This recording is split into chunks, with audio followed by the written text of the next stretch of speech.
El criterio de resistencia se refiere al propósito de asegurar que la fundación diseñada sea lo suficientemente resistente para soportar cargas ocasionalmente grandes, debidas, por ejemplo, a las fuerzas climatológicas intensas o a otra serie de causas, ¿no? En este caso, las fundaciones superficiales, las que hemos estado estudiando con asentamientos, tienen que cumplir su función,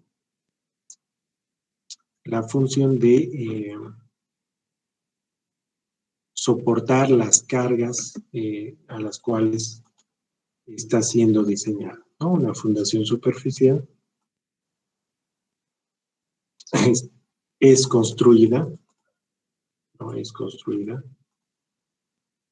para soportar una carga y esta fundación transmitir esta carga al suelo y tiene que cumplir su función de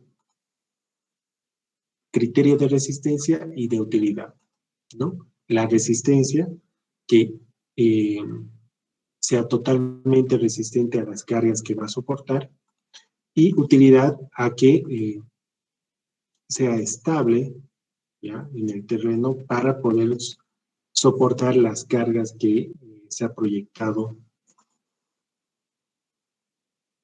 en la etapa de diseño. Entonces, aquí hay dos condiciones que se pueden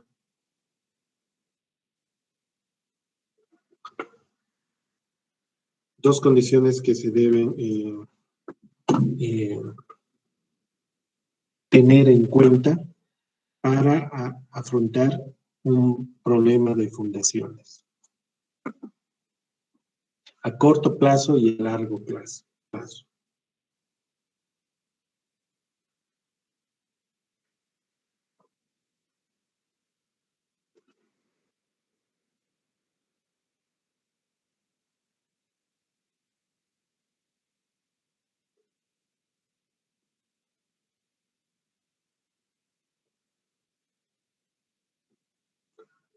A corto plazo hay dos tiempos que se tienen que, que,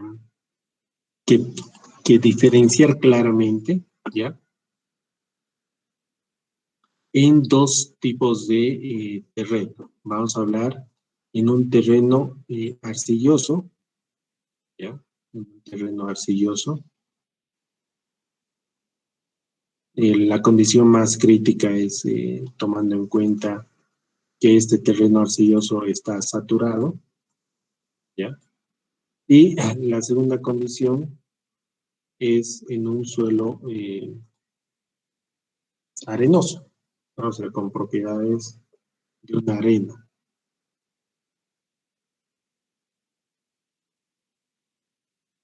¿Ya? Hemos visto que ambos tipos de suelos presentan diferentes comportamientos en cuanto a asentamientos, en cuanto a incrementos de esfuerzos y también en cuanto a la capacidad, ¿ya? Entonces vamos a decir para suelos finos o arcillas y para suelos arenosos o gravosos.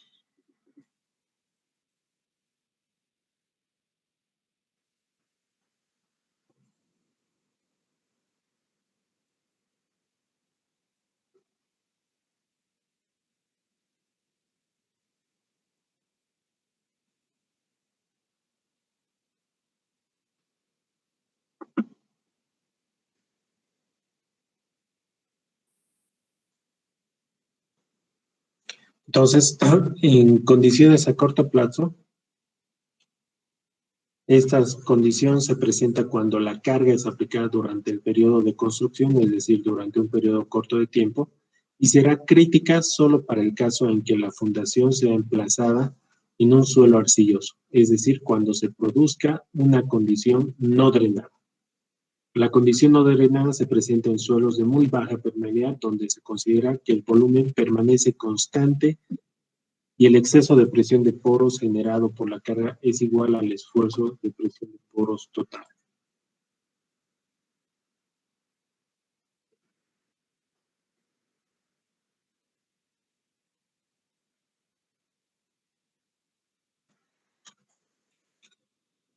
Entonces, a corto plazo, la situación es crítica en arcillas, ¿ya? A corto plazo, lo que se genera es una resistencia al corte no drenado y en arcillas, a corto plazo,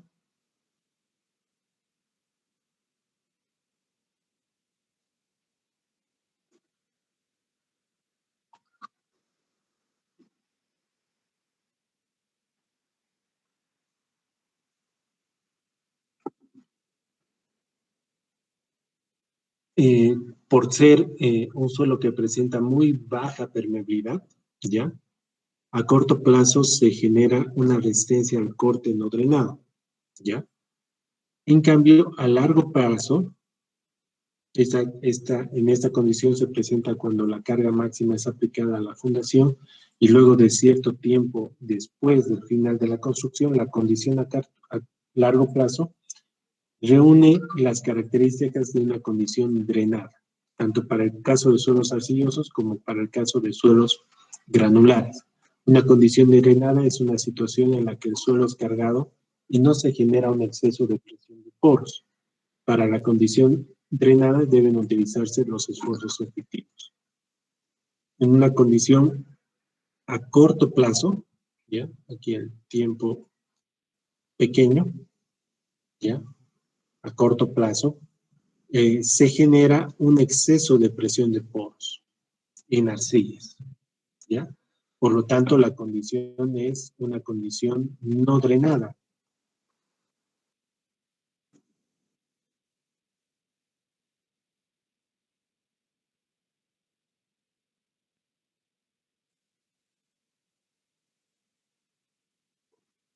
Una condición no drenada.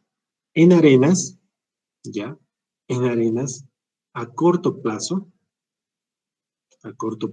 a un tiempo muy corto, la condición que se genera es una condición drenada. Ya esa es la diferencia con las arcillas, puesto que no se genera un exceso de presión de poros, sino que el agua fluye a través de la arena normalmente. ¿Ya? La presión de poros, el exceso de presión de poros no se produce, ¿ya? Por lo tanto la condición es drenada y en condiciones a corto plazo se generan los parámetros drenados. En cambio, en arcillas, a corto plazo, se genera condiciones no drenadas, existe un incremento de...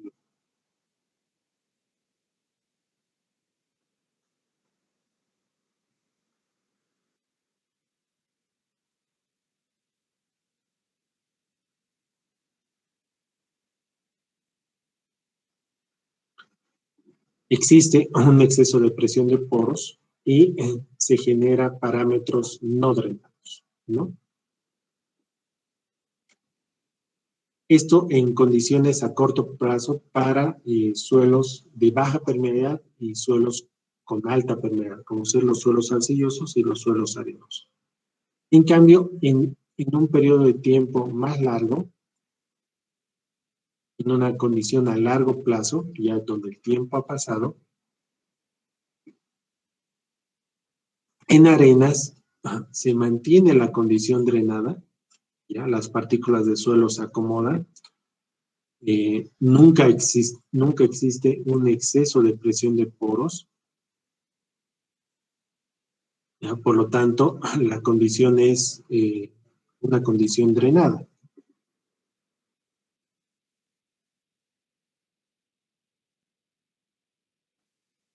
Una condición drenada, ¿ya?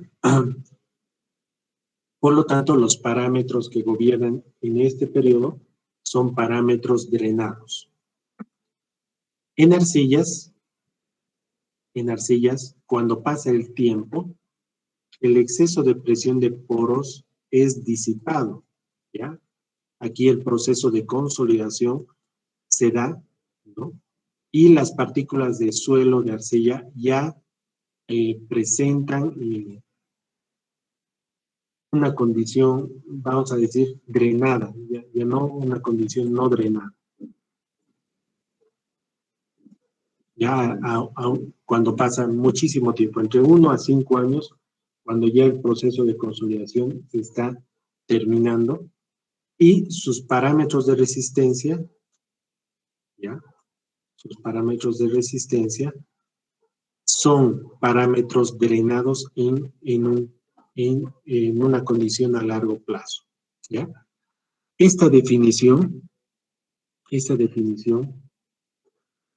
establece que para suelos granulares, ya sean arenosos, se tiene que tomar en cuenta en el diseño, ya sea a un plazo de corto o a largo plazo, los parámetros drenados, ¿ya? En arcillas, hay que tomar en cuenta los parámetros no drenados para el cálculo de la capacidad, puesto que a corto plazo se tienen los parámetros más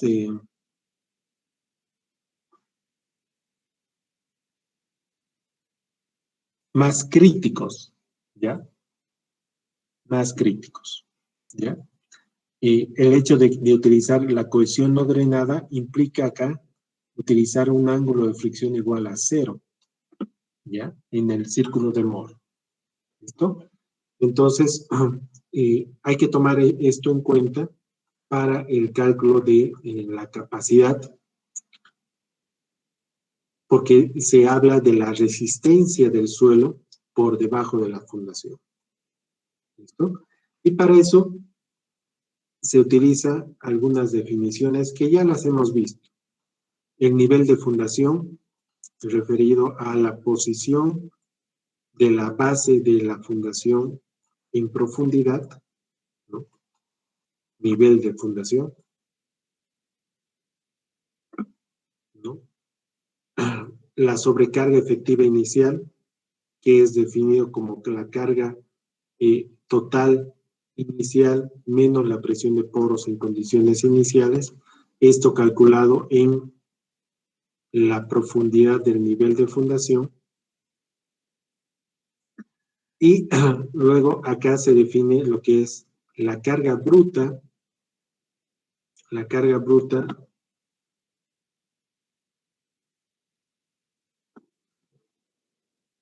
a nivel de fundación, ya que es la carga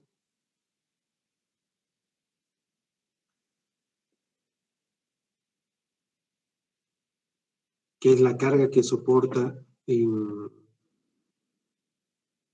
la fundación, más todos los pesos que se encuentran por encima de la fundación que soporta el área de la fundación, ya que la presión que se tiene a nivel de fundación con respecto a las condiciones finales de la fundación,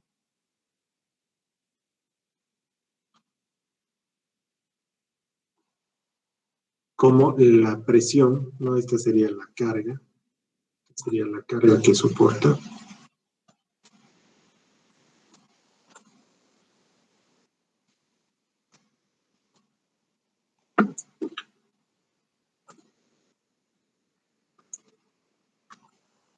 Y aquí sería el cálculo de la presión que ejerce todas las fuerzas que están sobre la fundación, ¿ya? Como un esfuerzo total, que tome en cuenta el peso de la fundación, el peso del suelo por encima de la fundación, la carga que va a soportar la fundación. Esta presión es igual a la carga total, que es la suma de todas las cargas dividida entre el área de la fundación. Y aquí se define la carga bruta efectiva, ¿ya? Que es la carga total menos la presión de poros en condiciones finales. Y aquí se define el nivel freático final, ¿ya? Que puede ser diferente al nivel freático en condiciones iniciales. ¿Ya? El inicio es antes de la fundación y las condiciones finales es después de la fundación. Y la diferencia es definido como la carga neta. Ya este concepto ya lo habíamos visto en el capítulo número 1, Y aquí se define un concepto, el concepto de la carga última de apoyo, ¿ya? La carga bruta última de apoyo, ¿ya? Es esta carga, ¿ya? La cual, además de ser una carga que que está soportando todas estas cargas, es esta la presión a nivel de fundación que produce falla en el corte, ¿ya? ¿A qué se refiere falla del corte en el suelo? Se refiere a que el suelo no está estable, ¿ya? Se grafica estas líneas, ya esta circunferencia, para decir que todo este suelo se moviliza y genera una fundación, ¿ya? Como es la imagen de acá. Podemos buscar falla al corte de una fundación superficial.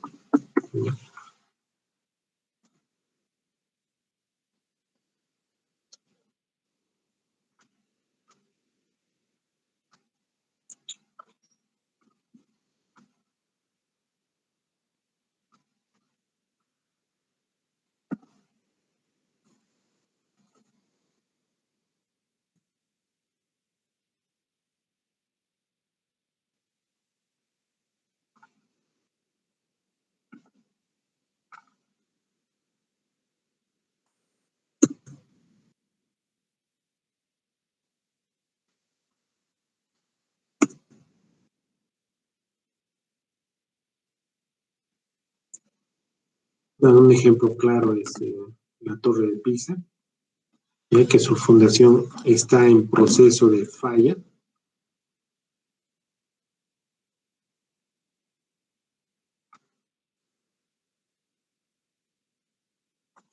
¿Okay?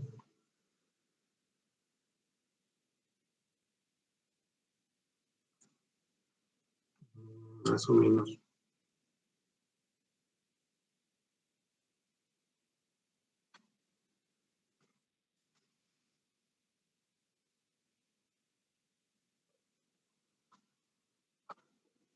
No, no estoy encontrando, pero vamos a poner falla.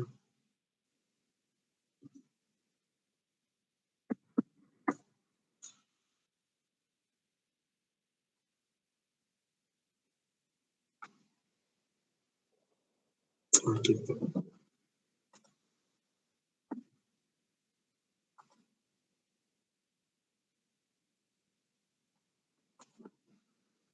Esta es una falla de la fundación en un silo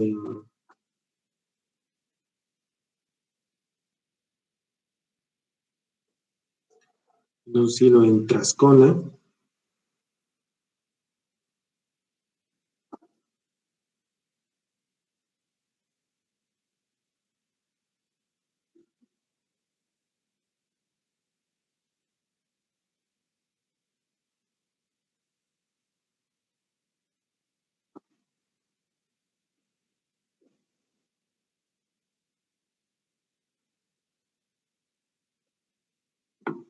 ¿Ya?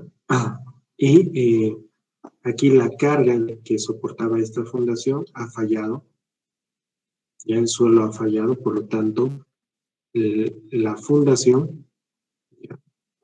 El suelo de fundación se ha movilizado y ha generado un plano de falla.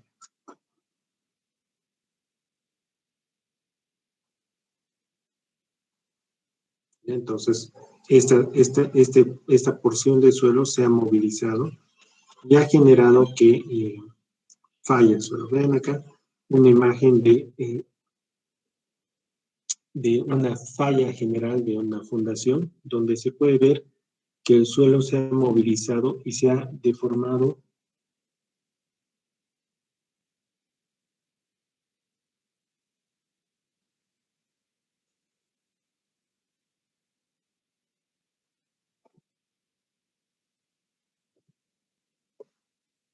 ¿no? Entonces, aquí se define que la carga última, es la que produce este tipo de fallas en el suelo. Ya es un valor de carga última que produce este tipo de fallas en el suelo, es decir, un gran asentamiento y una rotación del suelo de fundación, ¿ya? Entonces, esta carga última es una carga eh, límite, ¿ya? Una carga límite de las características del suelo, ¿ya? La carga última es la carga que produce falla en el suelo.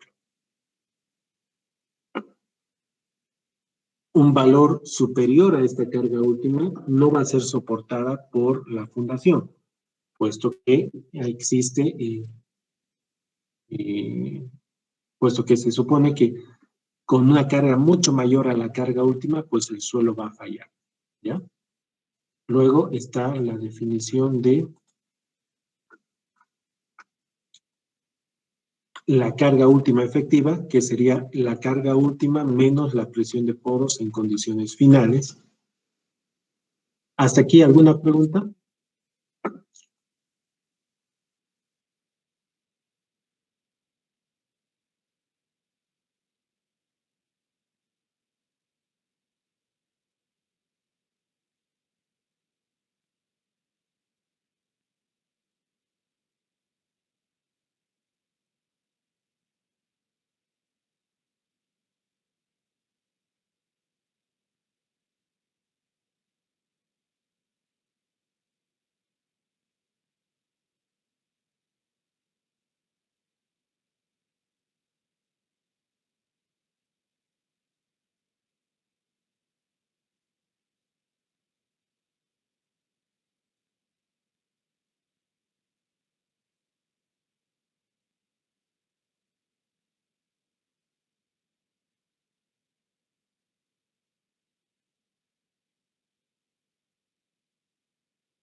Ya. Entonces, aquí se define la carga última como la carga, ¿ya? Como la carga que genera una falla en el suelo, ¿no? La carga última con tal definición. Luego se define la carga última efectiva como la carga última menos la presión de poros en condiciones finales, ¿ya?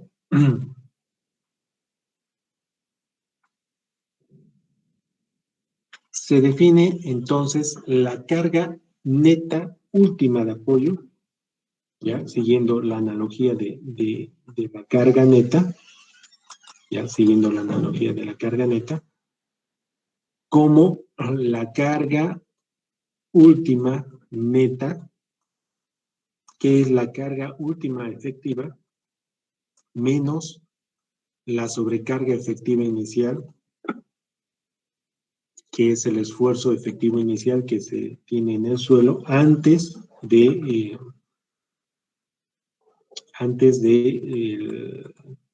la fundación, ¿ya?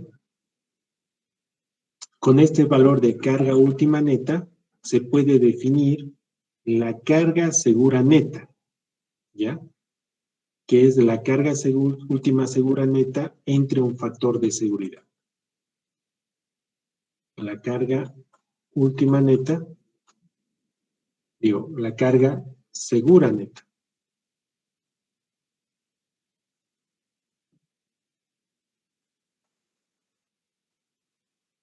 que es la carga última neta entre un factor de seguridad, ¿ya?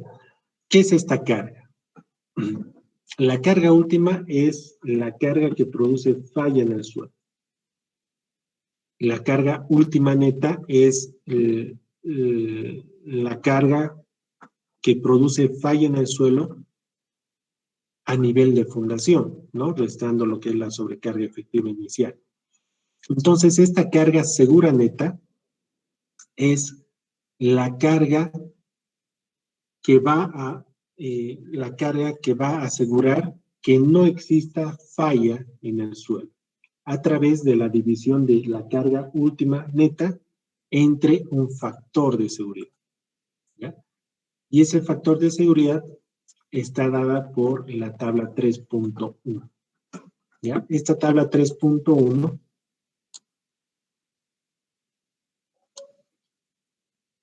es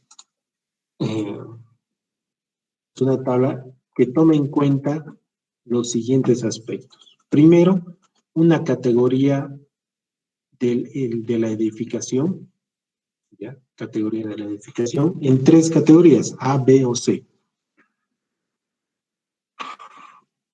con estas características, ¿ya? Primero, la categoría C, que serían edificios de oficinas y apartamentos, ¿ya? Que sería, digamos, edificios de condominios, edificios de apartamentos, donde la característica es que las cargas máximas de diseño son improbables de ocurrir. Ya vamos a decir, un condominio o un edificio es utilizado para la vivienda, ¿ya? De las personas, ¿ya? Es decir, que durante el día no se encuentran en su casa porque trabajan y durante la noche pues simplemente están durmiendo, tienen salas, tienen un espacio, pero eh, que, que sus cargas máximas de diseño de este tipo de edificaciones son muy improbables, ¿ya? Usualmente en el diseño de estas estructuras se asume que, que ciertos espacios estén totalmente cargados. ¿A qué se refiere totalmente cargados? A que estén llenos de gente, ¿ya? Entonces, cuando un edificio donde habitan personas está totalmente lleno de gente. Una vez a la semana, tal vez, un apartamento tendrá una fiesta, ¿ya? Pero seguido, que en un fin de semana todo el edificio esté lleno de fiesta es muy improbable, ¿ya? Con el sentido de que estos edificios están construidos para pensar en que habitan las personas o que sea oficinas. Ya en una oficina hay un escritorio, unas mesas de reuniones, ¿no? Nada tan crítico. ¿Ya? Entonces, en esta categoría están este tipo de edificaciones. Otro tipo de edificaciones son edificios públicos, ¿ya? No edificios, no edificios para oficinas o edificios industriales, sino edificios públicos o edificios industriales, o aquí ya entra el tema de puentes carreteros, ¿ya? ¿Cuáles son las características de esta categoría que son denominadas categoría B? Son que las cargas máximas de diseño pueden ocurrir ocasionalmente con consecuencias de fallas serias. En los puentes carreteros,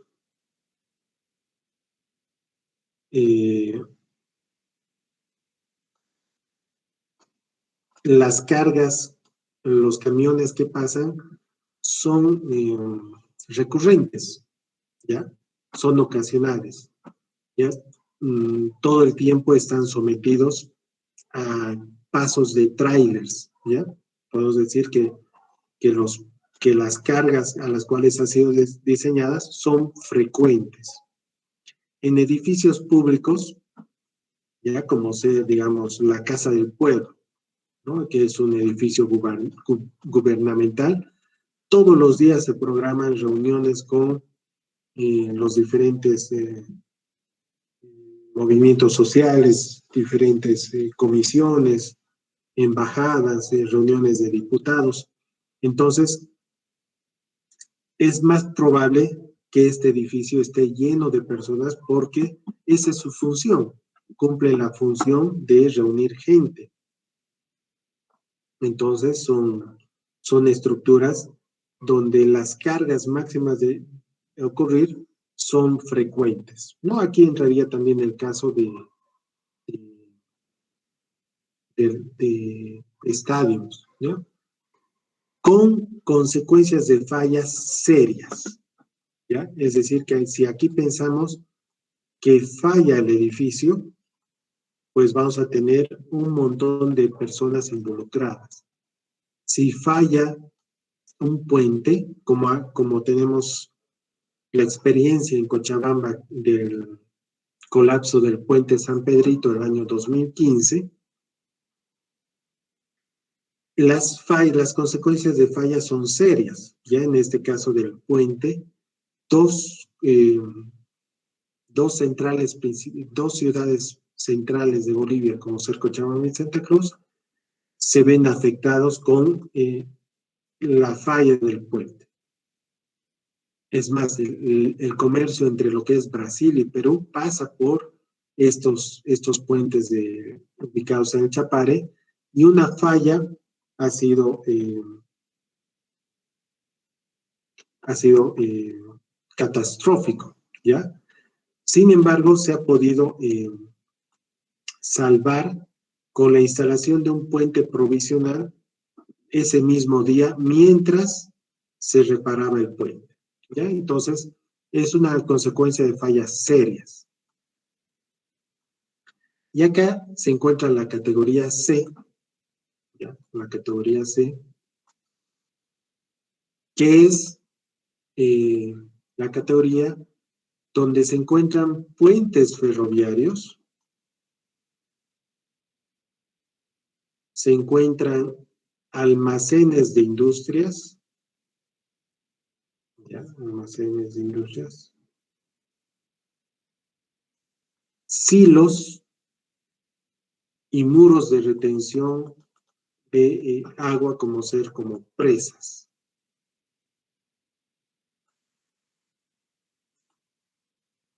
¿Ya? Estas estructuras entran en una categoría C, donde la característica es que las cargas máximas de diseño ocurren a menudo y con consecuencias de falla desastrosas, ¿ya? Primeramente, las cargas de un puente ferroviario son más seguidas que las de un puente carretero, ¿ya?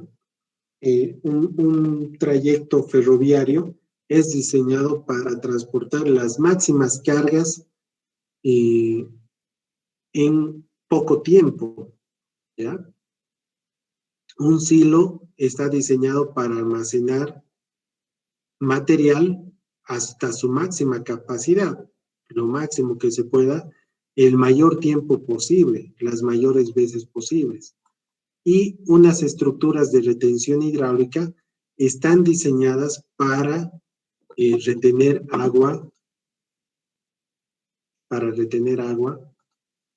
en estas cantidades, ¿ya? En las máximas cantidades. Por lo tanto, esta categoría se caracteriza porque las cargas máximas ocurren muy a menudo, ¿ya? Muy frecuentemente, más que en la categoría B. Y además, una falla de estas estructuras sería catalogado como desastroso. Imagínense un puente ferroviario que conecta dos ciudades que falle, ¿ya? Este trayecto ferroviario queda inhabilitado por muchísimo tiempo hasta que nuevamente se retome la construcción de este puente, ¿ya? No es como una falla de un puente carretero, que inmediatamente se puede improvisar un paso, ¿ya? Un paso provisional como ocurrió en el puente San Pedrito. Una falla de un puente ferroviario es desastroso, ¿ya? Catastrófico, porque se afecta la producción, el normal desenvolvimiento de la producción de tramos ferroviarios y su consecuencia es desastrosa, ¿ya? Afecta a la economía de dos ciudades y es imposible de crear un paso a desnivel ferroviario, ¿ya? Es imposible. Si un silo falla en una industria, toda la cadena de producción de un elemento a gran escala puede fallar, ¿ya? Imagínense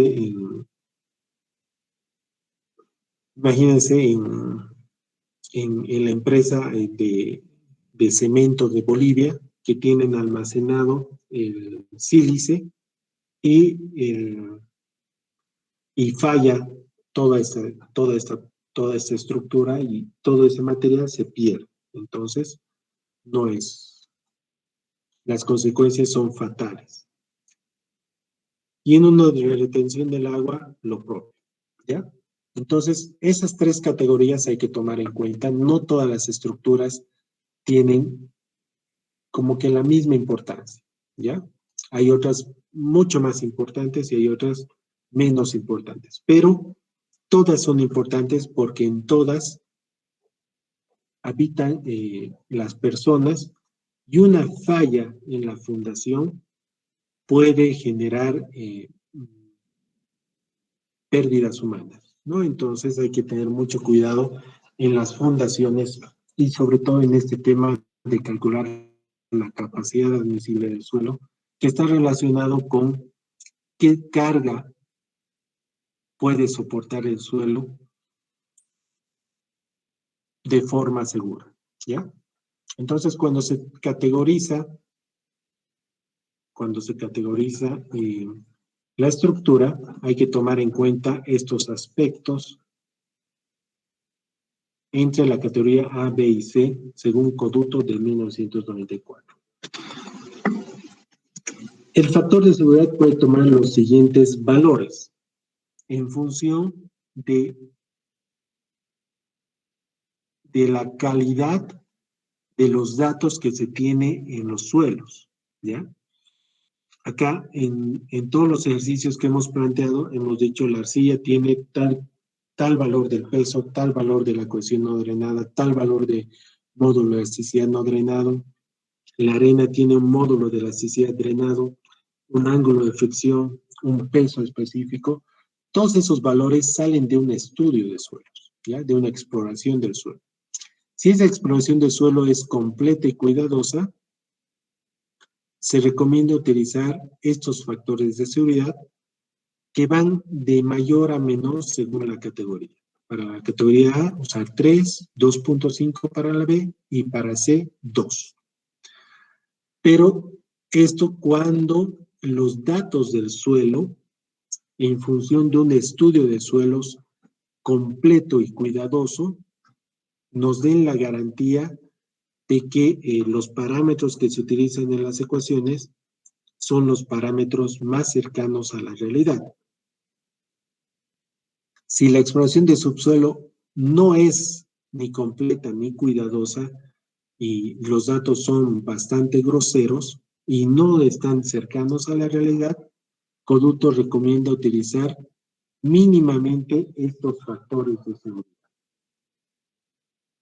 También son valores que van de mayor a menor según la categoría. Para la categoría A, utilizar 4, para la categoría B, 3.5 y para la categoría C, 3. ¿Se entiende? ¿Alguna pregunta hasta acá?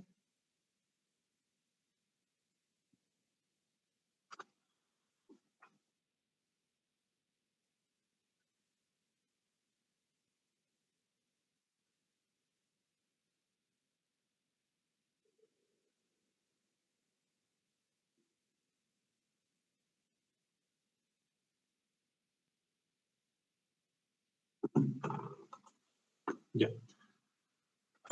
Entonces, siguiendo con la definición, ¿ya? Se define la capacidad segura neta como la carga que asegura que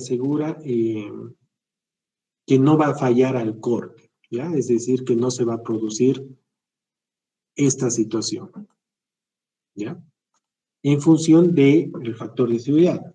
La elección de un adecuado valor de factor de seguridad depende de tanto del criterio como la experiencia profesional. Producto indica que deben tomarse en cuenta los siguientes aspectos: tipo de suelo, nivel de incertidumbre de la definición del perfil del suelo y la determinación de parámetros de resistencia al corte, la importancia de la estructura y las consecuencias de una posible falla. Se recomienda usar valores altos para arcilla y valores bajos para arena, ¿no? Según acorde a la tabla 3.1. Por lo general, el factor de seguridad adoptado es probablemente mucho mayor que el factor de seguridad real, debido sobre todo a los siguientes aspectos. Los datos de resistencia al corte son normalmente interpretados de manera muy conservadora, de manera que los valores de diseño de cohesión y ángulo contienen implícitamente otro factor de seguridad. Las cargas de servicio son probablemente menores a las cargas de diseño. El asentamiento y no la capacidad de apoyo es el que controla el diseño final. Por tanto, la fundación tendrá tendrá dimensiones mayores a las requeridas para satisfacer el criterio de capacidad de apoyo. Finalmente, Coduto presenta la tabla 3.1, que es una tabla datada de la versión de BESIC presentada en 75, y este sugiere ciertos valores del factor de seguridad. Tales valores dependen fundamentalmente del tipo de la estructura. Luego se define este concepto, que es la capacidad admisible del suelo.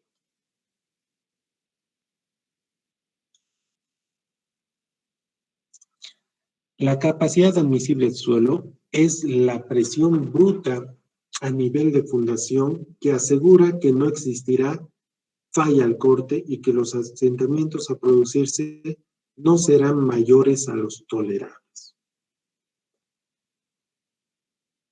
Se define la capacidad admisible del suelo a nivel de fundación, el cual asegura que no existirá falla al corte y que los asentamientos sean menores a los tolerables, ¿ya?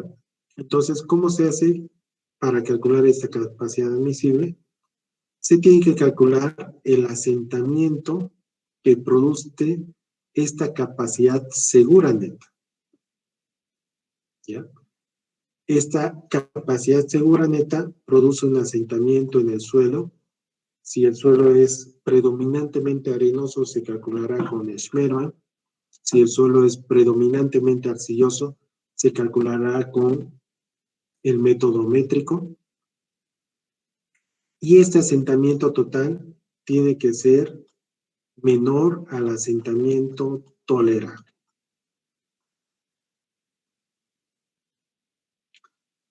Si es menor, se define que esta carga segura neta es la capacidad admisible. Y para esto se requiere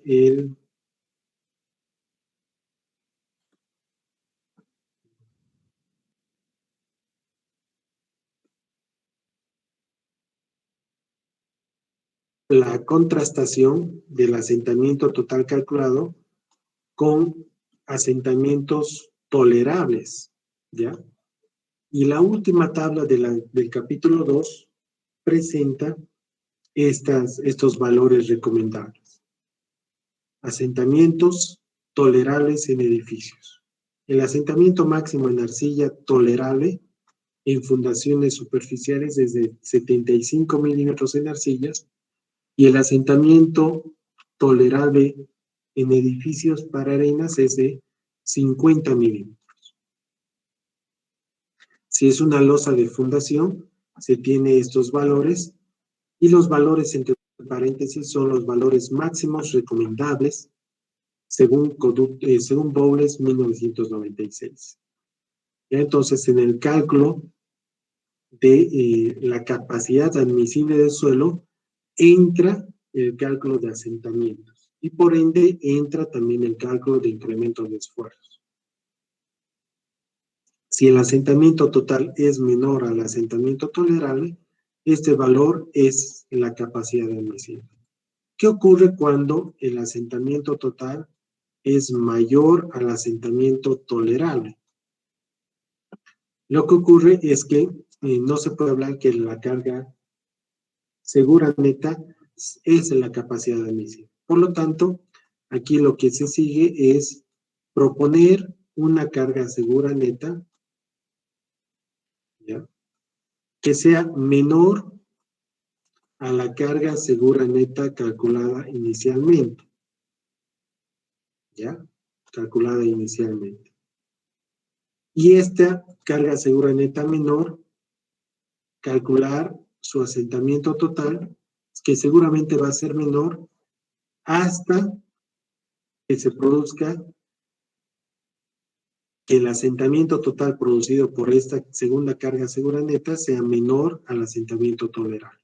De tal forma que ahí se defina que esta carga sea la carga admisible.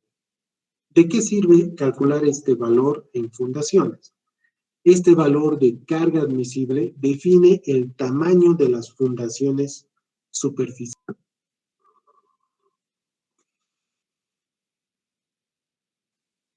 Las dimensiones de la fundación están en función de la capacidad admisible. ¿Ya? Entonces, para calcular la capacidad admisible, como pueden ver, todo parte de conocer cuánto es el valor de la capacidad última del suelo. Y en este capítulo, ¿ya?, se da preferencia a los métodos semiempíricos, ¿ya? El punto 3.2 establece los métodos iniciales de cálculo, ¿ya? Que esto lo dejo a su lectura. Y el día lunes, vamos a empezar con los métodos semiempíricos para la determinación de capacidad útil, con base a este método que se plantea. ¿Alguna pregunta?